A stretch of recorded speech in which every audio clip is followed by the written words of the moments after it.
Saya nak share pengalaman saya. Kisah benar, saya pernah pergi dijemputlah untuk ceramah di satu universiti. Waktu makan lepas ceramah tu kan, saya dapatlah duduk sama meja dengan para pensyarah. Dalam perbualan tu dia kata, Ustazah sangat bimbang. Ini bukan cerita lama ni cerita baru tuan-puan sekalian. Baru tak baru dalam beberapa tahun lah. Dia kata, Ustazah, yang paling bimbang sekarang, anak-anak remaja kita ni, mahasiswa-mahasiswi kita ini banyak sangat terlibat dengan perkara khurafat. A'udzu billahi minasyaitonir rajim. Mereka ni banyak guna khidmat bomoh. Saya rasa macam, kita kan fikir kan, zaman dah maju kot, zaman dah ni. Kami akan jumpa barang-barang seperti ini apabila berlaku banyak kerasukan, banyak histeria, banyak kerasukan ataupun macam-macam lah masalah gangguan di asrama lelaki ke asrama perempuan. Dan bila berlaku perkara begini, kami akan buat spot check. Memang mengejutkan, kita jumpa macam-macam mantra. Kita jumpa macam-macam alat yang kita tahu itu adalah alat bomoh. Lepas tu bila ditanya di soal selidik, dia kata, ada yang kata ni mak bagi. Mak kata tali ni kalau pakai memudahkan belajar, menundukkan pensyarah. Nanti pensyarah tu akan bagi markah yang tinggi. Macam-macam lah. Ibu bapa yang jumpa bomoh bagi anak pakai. Bayangkan. Anak tu sakit, anak tu histeria, anak tu selalu dirasuk. Sebab bersamanya ada jin. Masya Allah, Allah kebaikan, na'udzubillah. Lepas tu bila jumpa mantra-mantra muslimin-muslimat yang kita bimbang dan kita takut, remaja pada hari ini, tuan-puan sekalian, sihir hari ni tak sesusah dulu. Tapi ini bukan tujuan nak mengajar pula ni ya. Tuan-puan sekalian, bukan nak mengajar. Ustazah ni sebut macam mengajar pula. Tapi nak bagi pendedahan supaya kita sedar apa yang berlaku pada akhir zaman ni. Mereka ni ramai juga yang Google saja mantra memuja iblis dan syaitan, mantra memuja jin. Mereka baca tutorial macam mana nak puja jin, iblis, syaitan. Mereka baca, mereka buat, mereka cari barang-barang, mereka buat sendiri, tak jumpa bomoh. Ada yang sakit teruk sebab kawan satu bilik yang buat sihir. Ada yang sakit dengki sebab rupa paras, dengki sebab-sebab tertentu. Kawan satu kelas, satu kuliah yang buat sihir. Atas dasar iri hati, benci, dengki. Muslimin, muslimat. Allahu Akbar. Buat sihir pada pensyarah untuk tundukkan pensyarah. Macam-macam yang pensyarah ni cerita, Ustazah, pelik pelajar hari ni. Nak marah je, benci je, geram je, buat sihir.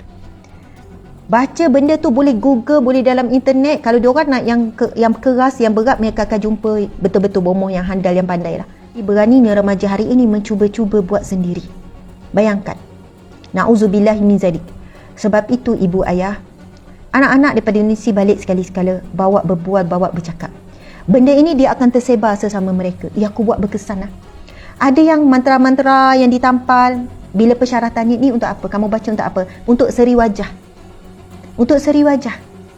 Orang puji cantik, orang puji ni, orang tergila-gila, lelaki tergila-gilakan. Siapa yang tak suka? Remaja mana tak suka? Remaja perempuan mana tak suka?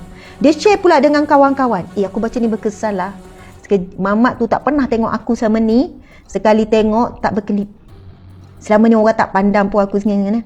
Pakai mantra untuk naik seri wajah kan, susuk dan sebagainya.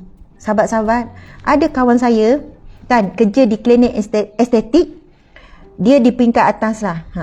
Datang jumpa doktor nak buat rawatan muka sekian-sekian kan. Jadi antara rawatannya buat scan. Dia kata, Ustazah, banyak scan ni tak boleh tipu. Jumpa nampak banyak sangat susuk masuk. Dan ramai di kalangan mahasiswi. Maksudnya pelajar universiti. Orang dewasa tu memang tak pelik lah pelajar universiti ni. Bila nak buat rawatan, nak buat ni, rupanya pakai susuk yang begitu banyak. Pakai susuk. Dan dia cerita pengalaman dia sendiri yang buat facial muka ni. Kan buat facial muka ni, dia kata, Ustazah, pernah sebenarnya beberapa kali saya buat facial, terkeluar jarum tu. Jarum tu terkeluar. Saya tarik perlahan-lahan tanpa dia rasa, tapi dia boleh tanya, kamu ada buat apa-apa yang tadi? Kata, memang dahsyat muslimin-muslimat. Obsession untuk dipuji dan dipuja, sanggup buat apa saja. Kita tahu semua perbuatan ini jelas haram jika tidak sempat bertaubat sebelum mati. Dosa syirik tidak diampunkan Allah Subhanahu Wa Taala. Walaupun mak ayah duk minta ampun untuk si anak, walaupun suami isteri minta ampun untuk ni, walaupun anak minta ampun untuk si ayah yang telah meninggal, yang telah melakukan syirik tapi tak sempat bertaubat. Semua dosa Allah ampunkan. Dosa apa pun, sejahat apa pun dia lakukan, bunuh orang 100 orang pun Allah ampunkan. Itu kisah benar yang Nabi cerita. Tetapi dosa syirik tidak akan diampunkan oleh Allah Subhanahu Wa Taala. Jangan kita pukul rata semua pula. Oh, patutlah nampak comel-comel. Kenapa saya jangan pukul rata? Maksud saya, perkara ini semakin menular dan mereka sharing pada kawan-kawan. Mereka mencuba dengan mereka kata, aku dah pakai 2 tahun, aku dah pakai setahun, tak ada apa-apa. Aku baca ni sekian-sekian. Bukan semua muslimin-muslimat, bukan semua.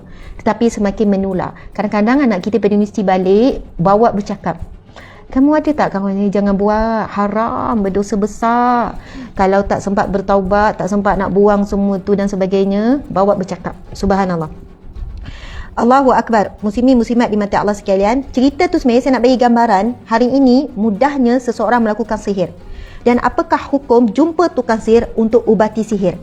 So, saya jumpa bukan sebab apa, sebab saya dah lama sakit kena sihir. Jadi tak ada cara lain, saya jumpa juga orang yang mahir dengan sihir. Okey. Pandangan Islam tentang perbuatan sihir. Dari sudut bahasa, sihir dalam lisan Arab disebut tukang sihir seakan-akan memperlihatkan kebatilan dalam kebenaran dan menggambarkan sesuatu tidak seperti hakikat yang sebenarnya. Dengan demikian dia telah menukar sesuatu daripada hakikat yang sebenarnya. Okey. Subhanallah. Dari segi istilah, Ibnu Qudamah berkata, sihir ialah ikatan, jampi dan perkataan yang diucapkan atau ditulis atau dibuat sesuatu yang mendatangkan kesan dan akibat buruk terhadap tubuh orang yang disihir atau terhadap hati ataupun terhadap akal tanpa menyentuhnya secara langsung. Subhanallah. Ni Ibnu Qudamah mengatakan bahawa sihir itu apa? Ikatan, jampi, perkataan yang diucapkan atau ditulis ataupun dibuat dengan alat-alat tertentu yang boleh mendatangkan kesan akibat buruk terhadap tubuh badan orang yang disihir, sama ada pada fizikalnya ataupun gangguan kepada hatinya ataupun gangguan kepada akalnya tanpa menyentuhnya secara langsung. Dan sihir Isria, dan kita tahu sihir ini telah pun bermula daripada zaman sebelum Nabi SAW.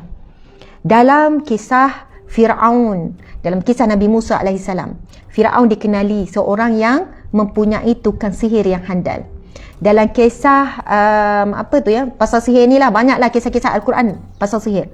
Jadi sihir ini benar-benar wujud. Nabi SAW juga pernah disihir.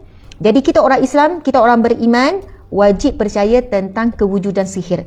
Perlu belajar tentang sihir dan bagaimana untuk merawat sihir dan bagaimana untuk melindungi diri daripada sihir. Ketika turunnya surah, Ustaz boleh tolong cari ya, hadis Nabi yang berkenaan dengan penurunan surah Al-Mu'awwizatain. Al-Mu'awwizatain iaitu 2 surah pelindungan. Masya Allah. Dan kita tahu Nabi SAW juga berubat sihirnya dengan 2 surah ini. Dan surah Al-Falaq jelas-jelas menyebut tentang sihir. Bismillahirrahmanirrahim. Qul a'udzu birabbil falaq min syarri ma khalaq. Katakanlah, Allah perintahkan kepada kita untuk kata apa? A'udzu, aku mohon perlindungan. Qul a'udzu birabbil falaq, kepada Tuhan yang menguasai waktu subuh. Waktu subuh ke waktu maghrib? Masya-Allah. Qul a'udzu birabbil falaq min syarri ma khalaq, daripada kejahatan segala makhluk yang diciptakan. Min syarri ma khalaq. Saya tertukar tu. Okey. Katakanlah aku berlindung kepada Tuhan yang menguasai waktu subuh. Al-Falaq, subuh, betul. Qul a'udzu birabbil falaq. Katakanlah aku mohon perlindungan daripada Tuhan yang menguasai waktu subuh. Min syarri ma khalaq, daripada kejahatan makhluk yang Dia ciptakan. Allah yang menciptakan segala makhluk, yang baik ataupun yang jahat. Allah yang ciptakan jin, syaitan, iblis. Allah ciptakan semuanya sebagai ujian kepada orang-orang yang baik. Subhanallah. Allah ciptakan. Memang ada orang yang tanya, kenapa Allah ciptakan orang jahat? Kenapa tak ciptakan semua orang baik? Masya Allah. Allahu Akbar. Kerana itu adanya syurga dan neraka. Kerana itu adanya ujian. Kerana itu adanya cabaran dalam hidup untuk orang-orang baik menghadapinya. Masya Allah. Min syarri ma khalaq, daripada kejahatan makhluk yang diciptakan. Wa min syarri ghasikin idza waqab, dan daripada kejahatan malam apabila ia telah gelap gelita. Sebab itu mantra-mantra sihir ini dibaca, dibuat pada waktu malam. Kerana kejahatan berkuasa dan berleluasa pada waktu malam. Kerana syaitan memang ada energi yang kuat pada waktu malam. Yang keempat, wa min syarrin nafasati fil uqad, dan daripada kejahatan makhluk-makhluk penyihir, tukang sihir yang meniup pada simpulan-simpulan, bukhul, pada simpulan. Mereka ada bahan untuk mereka tiup. Ada yang guna gambar, ada yang guna rambut, kan, ada yang guna pakaian orang tersebut, ada yang tak guna apa-apa, hembus daripada jauh, kan, Masya Allah. Yang kelima, wa min syarri hasidin idza hasad, ayat yang kelima, daripada kejahatan orang yang berdengki idza hasad, apabila melakukan kedengkian. Muslimin muslimat, orang yang berdengki memang ramai. Orang yang berdengki belum bahaya lagi pada kita, tapi idza hasad, apabila melakukan kedengkian, itu bahaya. Apabila dia rasa dengki, apabila kita rasa dengki lalu kita menuruti dengan kedengkian itu, pergi jumpa bomoh, buat sesuatu, Google internet, nak baca mantra apa supaya orang tu sakit, nak baca apa bla bla bla tu, sebut nama orang ni biar kena gangguan dan sebagainya, itu yang bahaya apabila melakukan kedengkian. Sebab itu muslimin muslimat, semakin akhir zaman, sihir ini akan semakin berleluasa, dan kita tahu Dajjal ada sebesar-besar sihir. Sebab itu dikatakan Dajjal sebenarnya ia tidak mampu untuk betul-betul mengubah sekian, untuk buat itu, buat ini, tetapi dengan kuasa sihirnya dan juga bantuan bala tenteranya, kan, syaitan mesti akan bantunya Dajjal, jin kafir mesti akan bantu, jin kafir mesti akan bantu, iblis syaitan mesti akan bantu Dajjal. Itulah yang mereka nanti-nantikan. Subhanallah, apa yang jin kafir, apa yang iblis syaitan boleh buat? Sebab jin bukan semuanya jahat ya. Ada jin yang saleh, ada jin yang beriman, ada jin yang bertakwa, ada jin yang akan masuk syurga. Subhanallah. Subhanallah. Sebab itu Allah SWT berfirman, wa ma khalaqtu jinna wal insa illa liya'budun, tidak aku ciptakan jin dan manusia melainkan untuk beribadah kepadaku.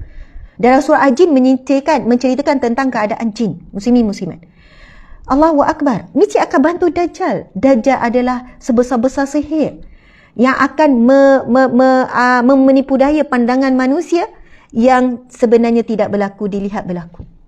Subhanallah, Allahu Akbar. Ia akan semakin berleluasa. Sebab itu tolong ajarkan, dan kenapa Nabi mengajarkan kepada kita. Sayyidatina Aisyah menceritakan, sesungguhnya Rasulullah tidak akan tidur. Rasulullah sebelum tidur mesti akan merapatkan kedua tangan. Rasulullah rapatkan kedua tangan. Rapatkan kedua tangan. Lalu Rasulullah akan membacakan 3 kul. Kul huwallah, kul a'udzu birabbil falaq, kul a'udzu birabbin nas. Lalu Nabi akan meniupkan seluruh tubuh, meniupkan pada tangan, dan Nabi akan sapu ke seluruh tubuh. Nabi SAW, kekasih Allah, manusia paling mulia, yang paling kenal, boleh nampak jin syaitan. Subhanallah. Dan buka hijab untuk Rasulullah. Nabi juga memohon pertolongan dan perlindungan daripada Allah saban malam. Malam tadi kita buat tak macam tu? Wajib tuan-puan sayang, tidak ada pilihan. Allah yang ciptakan jin, syaitan, bahkan Allah juga mengizinkan sihir. Maka Allah lah yang paling tahu tentang tipu daya syaitan. Syaitan, iblis, jin yang kafir ini kita tidak dapat tangani melainkan dengan perlindungan daripada Allah. Kita tidak nampak mereka, mereka nampak kita. Kita tidak tahu bagaimana untuk berhadapan dengan mereka, Allah paling tahu. Sebab itu Allah perintah dalam surah An-Nas, Allah perintah juga. Kul, itu fi'il amar, kul, katakanlah. Itu fi'il, itu adalah frasa memerintah, menyuruh, bukan pilihan. Allah suruh. Kul, katakanlah. A'udhu, aku mohon perlindungan. Allah suruh kita minta perlindungan. Kul a'udhu birabbin nas, aku mohon perlindungan daripada Tuhan, Raja, pemilik manusia. Malikin nas, Raja manusia. Ilahin nas, sembahan manusia. Allah minta, kita minta dengan Allah melalui pujian. Malikin nas, ilahin nas, min syarril waswasil khannas, daripada kejahatan bisikan waswas yang dibisik ke dalam hati manusia. Allazi waswisu fi sudurin nas, yang membisikkan ke dalam dada manusia. Minal jin nati wan nas, daripada jin dan juga daripada manusia. Muslimin muslimat, penyakit waswas yang banyak menyebabkan manusia hari ini diuji dengan tekanan jiwa sampai gila. Ya, minta maaf lah sebut perkataan gila ya. Tekanan jiwa sampai gila. Orang kampung saya pun ada beberapa orang. Orang saya kenal pun ada beberapa orang. Bermula dengan waswas. Was-was ambil wuduk sampai 1 jam tak berhenti. Was-was dengar bisikan-bisikan. Bisikan-bisikan. Kita biasa dengar gangguan kan? Orang yang ada masalah depression dengar bisikan-bisikan. Dia bukan bisik pada telinga. Dia bisik. Ya, memang dengar di telinga tapi bisik pada hati. Allazi yuwaswisu fi sudurin nas, yang membisikkan ke dalam dada manusia. Sebab hati tempat mengawal segala-galanya, muslimin muslimat. Kalau kita baca surah An-Nas, Allah suruh kita mohon perlindungan dengan Allah daripada apa? Was-was, bisikan jahat, syaitan, daripada manusia dan juga iblis. Bila baca surah Al-Falaq, Allah ajarkan kita mohon perlindungan dengan Allah daripada kejahatan orang yang berdengki melakukan kedengkian dan kejahatan sihir. Pelaku sihir. Walaupun dia tiup, dia ambil gambar, dia baca mantra-mantra tapi tak boleh nak kena. Tak boleh nak tembus. Sebab kita dah dapat perlindungan daripada Allah Subhanahu Wa Taala. Sekurang-kurangnya setiap pagi, sesibuk apa pun kita, tak sempat nak baca mak surat dengan anak sebab sibuk kan. Nak baca 3 kul, baca 3 kul. Kul huwallah adalah untuk akidah. Sebab itu namanya surah Al-Ikhlas. Ikhlas kepada Allah. Siapa beramal dengan surah Ikhlas, insya jadi ikhlas. Ikhlas ni maksudnya totally pada Allah. Itu untuk memegang akidah kita supaya kita tidak diganggu dengan makhluk-makhluk ni. Makhluk tak boleh ganggu orang ikhlas. Syaitan tak boleh ganggu orang ikhlas. Dia boleh ganggu orang ibadah. Syaitan boleh ganggu orang yang kuat ibadah, tapi syaitan tak nak kacau orang yang ikhlas. Sebab ikhlas itu bertempat di hati. Surah Ikhlas kita beramal, surah Al-Falaq beramal. Jangan tunggu nak tidur malam saja tuan-puan sekalian. Sebab sekarang tengah buat apa sekarang? Boleh terus baca. Qul huwallahu, qul a'udzu birabbinas. Semua ini surah perlindungan yang sangat hebat. Bila diturunkan 2 surah Al-Mu'awwizatain ini, Nabi SAW bersabda telah turun kepada kedua surah yang tidak menyamai mana-mana surah menyamainya, iaitu 2 surah perlindungan. Maksud Nabi kata tidak ada surah lain yang boleh powerful dari sudut perlindungan melainkan 2 surah ini. Sebab sampai digelarkan Al-Mu'awwizatain bermaksud 2 surah perlindungan daripada Allah Subhanahu Wa Taala. Allahu Akbar. Kita mohon perlindungan daripada Allah, kepada Allah, daripada jin, syaitan, iblis dan juga daripada manusia yang jahat. Ahli sihir ni manusia yang jahat. Orang yang melakukan kedengkian adalah manusia yang jahat. Kita tak nampak mereka. Kita tak tahu pun mereka dengki dengan kita. Jadi mohonlah perlindungan dengan Allah Subhanahu Wa Taala. Okey, baiklah.